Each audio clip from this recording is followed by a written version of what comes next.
그러니까 올해 IR법에 의해서 FEOC 규정 때문이라도 미국산 배터리 광물 소재의 규모를 올려야 되는데 이 관세 문제 때문에 앞으로 더 그게 커졌다는 거죠. 그로스 리서치에서 제공하는 미국 주식 정보와 국내 기업 탐방 리포트. 이용권 발급은 영상 하단 더보기란 링크를 클릭해 주세요. 마지막으로 2025년도에 2차 전지 투자 포인트 저희 숱하게 들었잖아요. 첫 번째가 뭐냐면 전기차 신차 판매가 늘어난다. 여태까지 4년 동안 나왔던 그 신차의 라인업이 올해 1년 동안 다 나온다. 이렇게 말씀 주셨잖아요. 네. 그거 말고 또 투자 포인트 있어요? 그 첫 번째 얘기했던 거는 이제 그동안 얘기했던 거를 종합을 했습니다. 이제 그 첫 번째가 이제 공급망의 탈중국 가속화 얘기인 거고. 아, 그래서 소재 기업이 많이 올랐어요, 주가가. FEOC 때문에. 그랬었죠. 그때 이제 지난해 같은 경우는 그 전액 기업들이 좀 많이 올랐던 것도 있고, 일본 전고체 기업들도 많이 올랐었죠. 그런데, 그러니까 지금 그 배터리 기업과 완성기업 기업들이 지금 트럼프 행정부 들어서 관세 문제가 더 앞으로 커지기 때문에. 그쵸. 그러니까 올해 IR법에 의해서 FEOC 규정 때문이라도 미국산 배터리 광물 소재의 규모를 올려야 되는데, 이 관세 문제 때문에 앞으로 더 그게 커졌다는 거죠. 그리고 이제 그 조달 규모를 더 증가시키고 하는 그런 움직임들이 지금 굉장히 빠르게 나타나고 있고, 그래서 이제 트럼프 대통령이 그 수입품에 대해서 10에서 2% 보편 관세를 아직 준비가 안 됐다고 했고, 중국에 대해서도 최고 60% 관세 얘기를 했지만은 일단은 나온 거는 2월 1일부터 이제 멕시코, 캐나다 25%, 중국 10% 추가 하겠다. 이럴 때 이건 나왔어요. 네.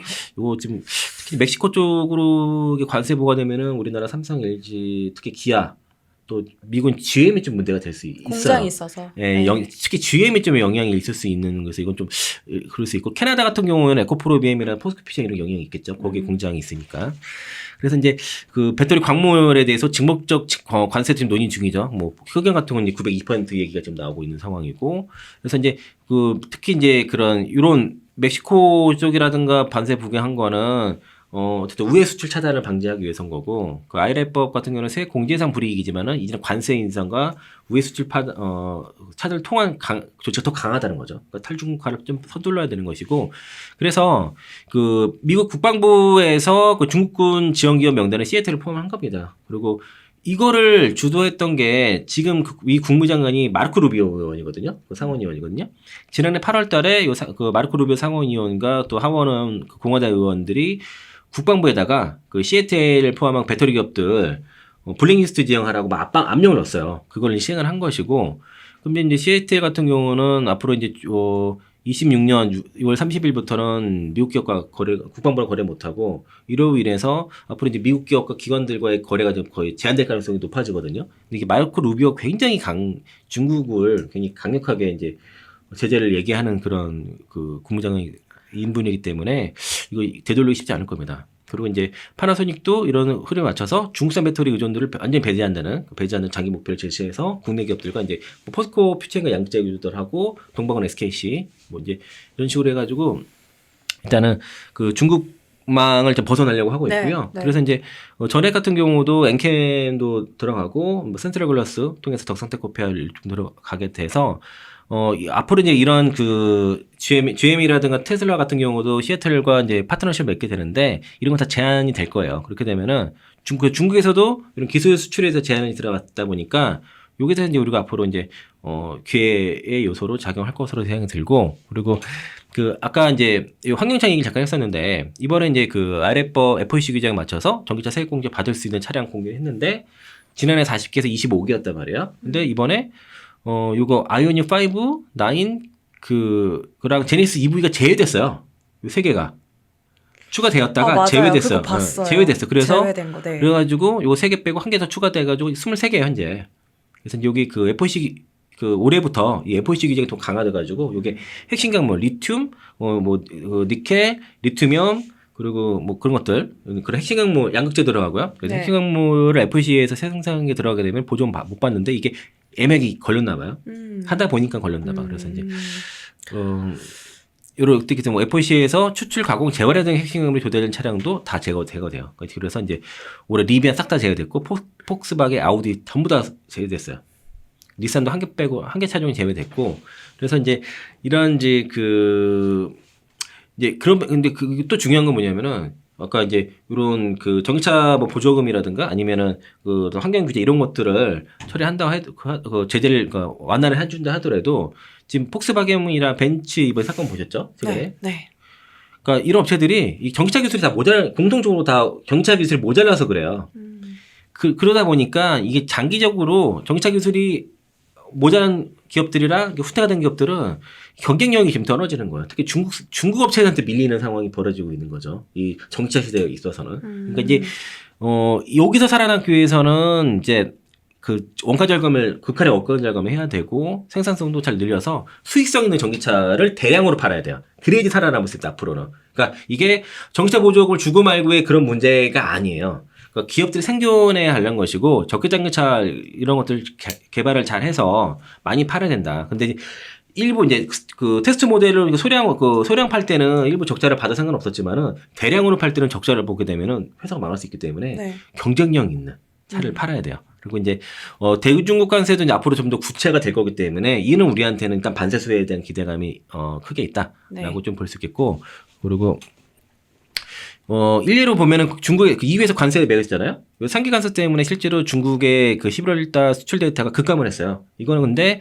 해결되기 어려운 게 그 EU 그 우크라이나 사태 때문에 그 EU가 중국에서 신장 지역에서 이제 그 러시아 군용 항공기 제조하고 있다는 의혹을 여러 기관을 통해서 수집을 해가지고 중국에다 해명을 요구했는데 답변을 안 하는 바람에 이거 EU 간의 이런 그 상계 관세 대화가 중단됐어요. 네. 그럼 앞으로 계속 유지되겠죠. 그러면 수출은 박살난다. 중국은. EU 쪽의 수출은 급감하게 될 것이고 거기로 우리가 빈자리를 들어갈 것이고요. 그래서 이제 트럼프 대통령이 2월 1일부터 10% 추가 관세 이걸 했죠. 네. 그런데 26년부터는 그 중국산 ES 배터리에도 관세가 7.5에서 25%로 올라가요. 4배 정도 올라가는데 그렇게 되면 이제 이게 관세가 올라가게 되면은 요 ESS 쪽에서도 우리가 지금 다 중국에서 내준 상태인데 그 LF 특히 이제 ESS 배터리 쪽에서 우리가 이제 이 시장을 26년도에는 이제 다 가져올 수 있겠죠. 그렇죠? ESS 시장 큰데. 그렇죠. 이 전 세계 시장의 30% 차지해요. ESS 네. 시장. 그리고 이게 연평균 20% 성장하는 시장이고 그리고 이번에 그 트럼프 정부가 그 AI 대해서는 되게 밀려고 하잖아요. AI 데이터 센터에 대해서. 네. 이게 거의 전기 목록하만 말이죠. 그러니까 이제 이게 태양광에 대해서는 풍력비에서 태양광에서 좀 더 완화적으로 얘기하는 이유가 네.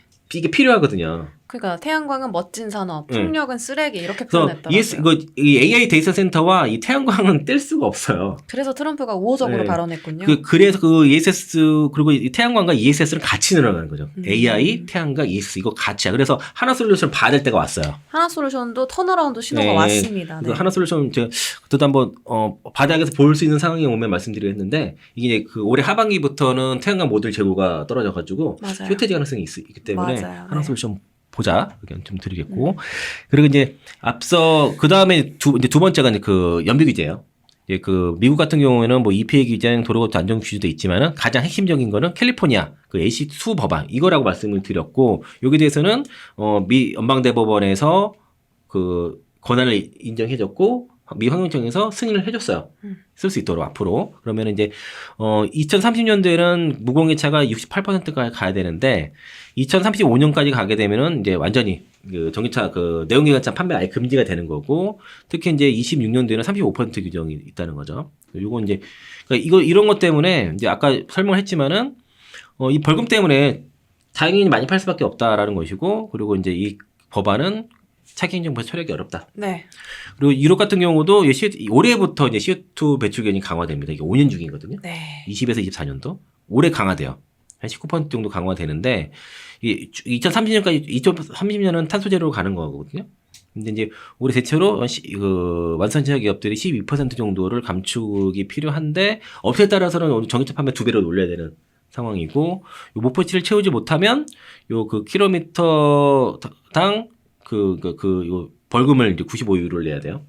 킬로미터 CO2 그램당 얼마씩 내야 되고 그리고 그래서 이제 이거를 충족하기 위해서는 전기차 많이 팔아야겠죠. 네. 다른 방법이 하나 더 있어요. 뭐예요? 풀링을 방식을 쓰는 겁니다. 그래서 이제 다른 업체랑 힘을 합치는 거야. 뭉쳐. 다 뭉쳐. 네. 이게 풀링에 가입하지 않으면 탄소 크레딧 이게 벌금이 더 세요. 근데 풀링을 가입하면 그 안에서 많이 판 애가 있으면은 적게 판 애한테 그걸 팔 수가 있어. 서로 이렇게. 주고받고 해서 풀링을 했고 그래서 테슬라 주도하는 풀링은 2월 5일까지 가입을 해야 되고요. 그 서류를 내야 되고 메르세데스가 주도하는 풀은 2월 7일까지 신청해야 됩니다. 얼마 안 남았습니다. 그래서 이제 이렇게 그 다 풀링을 할 거예요. 그리고 오늘 나왔던 소식 중에 하나가 독일 자동차 협회에 따르면은 독일 자동차 업체들이 이후에 엄격해진 CO2 배출 규제를 준수하려면 올해 독일에서 전기차 판매가 지난해 대비 75% 증가해야 됩니다. 엄청 많이 네. 팔아야 되네요. 네, 66만 5천 대를 팔아야 돼요. 그리고 그 플러그인 하이브리드라든가 기재 대체 있는 차량을 포함 시에는 이거 포함하면 53% 증가해야 돼요. 이렇게 팔아야 되는 거예요. 연비 규제 때문에 그러니까 지금 미국도 그렇고 유럽도 올해랑 내년에는 이 연비 규제 때문에 전기차를 많이 팔아야 되고 특히 유럽 같은 경우는 올해 때문에 지난해 판매에 좀 소극적이었어요. 네. 그러니까 마케팅 이런 것들을 안 했어요. 보조금 이런 것들도 좀 이렇게 좀 소극적으로 그리고 올해 이제 판매를 좀 일부 적극적으로 하지 않았다. 올해 판매하기 위해서 그런 거고요. 그리고 이제 그래서 이제 그 유로의 그 CO2 배출 그리고 이제 캘리포니아주의 AC2 법안으로 해서 이런 대규모 벌금 회피를 위해서 올해 이제 완성제 기업들은 그 전기차를 많이 팔기 위해서 가격을 인하하고 딜러 인센티브 확대하고 신차 출시를 많이 하는 거죠. 저가 차. 마케팅 열심히. 그렇죠. 네. 그러니까 이것도 이제 유럽 경우에는 그 전기차 판매 모델 수가 지난해 45개에서 올해 35개 이상 추가되고 25,000 이하의 그 저가 모델이 출시가 지난해와 올해 많이 된다. 요것도 얘기했었고요. 그리고 이게 이제 그 한병화 의원이 이 얘기를 한 거예요. 그래서 이제 2020년과 유사하다. 아까 2020에서 24년도였잖아요. 이때 2019년 대비해서 전기차 신차 모델이 2배 올라갔어요. 딱 그 CO2 규제 적용되면서 비슷하다는 거죠. 25년대 강화되는데 신차가 많아져. 그 얘기를 한 거고 그리고 이제 그래서 이제 보통은 요 CO2 규제가 강화되는 시점에서 차를 많이 판다는 거예요.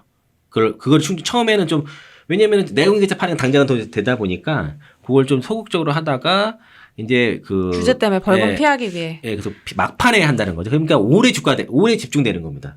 지난해까지는 좀 덜하고 올해 집중되는 것이고 그리고 일단은 수익성이 좋은 내연기관 판매를 좀 하다가 막 맞춰서 급하게 이제 파는 거기 때문에 올해 그래서 지난해 좀 안 좋았던 볼 수 있겠고요. 그리고 이제 대체로 그러면은 올해 하반기로 갈수록 차례가 더 전기차가 많이 파니까 업황 자체가 상저하고요. 시차가 하반기로 갈수록 좋아질 거다라고 보시면 되겠고 그리고 이제 국내 같은 경우도 오늘 뭐 그 국내판 뭐 IRA법안 발의하겠다 얘기도 있었고 또 이제 그 50조 투자 네. 반도체랑 이제 전기차 산업에 대해서 50조 투자 얘기도 어제 있었고요. 그리고 이제 이런 그 침체를 돌파하기 위해서는 신차 출시를 많이 한다는 거죠. 그러니까 중국의 사례에서도 보면은 신차 출시가 많으면 많을수록 전기차 침투율이 올라가더라. 그런 것 때문에 이제 신차 출시를 많이 해서 국내에 마찬가지입니다. 그래서 이제 그 기업들, 우리나라 기업들뿐만 아니라 해외 완성차 업체도 신차를 많이 올해 출시하려고 하는 게 트렌드예요. 아무래도 신차가 나오면 또 사고 싶잖아요. 네. 아무래도 음식점에 메뉴가 다양하면 선택지가 넓어지면 또 이렇게 내가 골라 먹을 수 있기 때문에 이 신차 라인업 증가가 진짜 정말 기대되고 환경 규제 강화 시점이 지금 2020년과 너무 유사하다. 예, 기대가 되는 2025년도고 좀 조심해야 될 건 트럼프. 네, 그러니까 지금 그 트럼프에 대한 행정명령들이 앞으로 나올 것이고 여러 정책들이 이제 앞으로 100일간에 막 쏟아질 건데 그런 노이즈가 분명히 생길 거고요. 걱정돼요. 그리고 또 이제 그 아까 상저하고라고 그랬잖아요. 상저하고. 그러면, 그러면 상반기가 업황 바닥은 상반기를 보는 것 같아요. 이게 계속 늦어졌지만은 어쨌든 상반기를 보는 것 같고 하반기와 이제 내년에 성장은 이제 하반기로 갈수록 좋아지거나 내년에 성장하는 글이 있다 보면은 그러면 생각보다 지수도 보면 반등하고 나서 지금 약간 쉬는 기간이잖아요. 네. 그런 기간처럼 좀 바로 이렇게 그 급반등 나온 게 아니라 하루 반등하고 반만 빠지고 이런 식으로 질을 빼는 형태로 좀 횡보할 수가 있거든요. 네.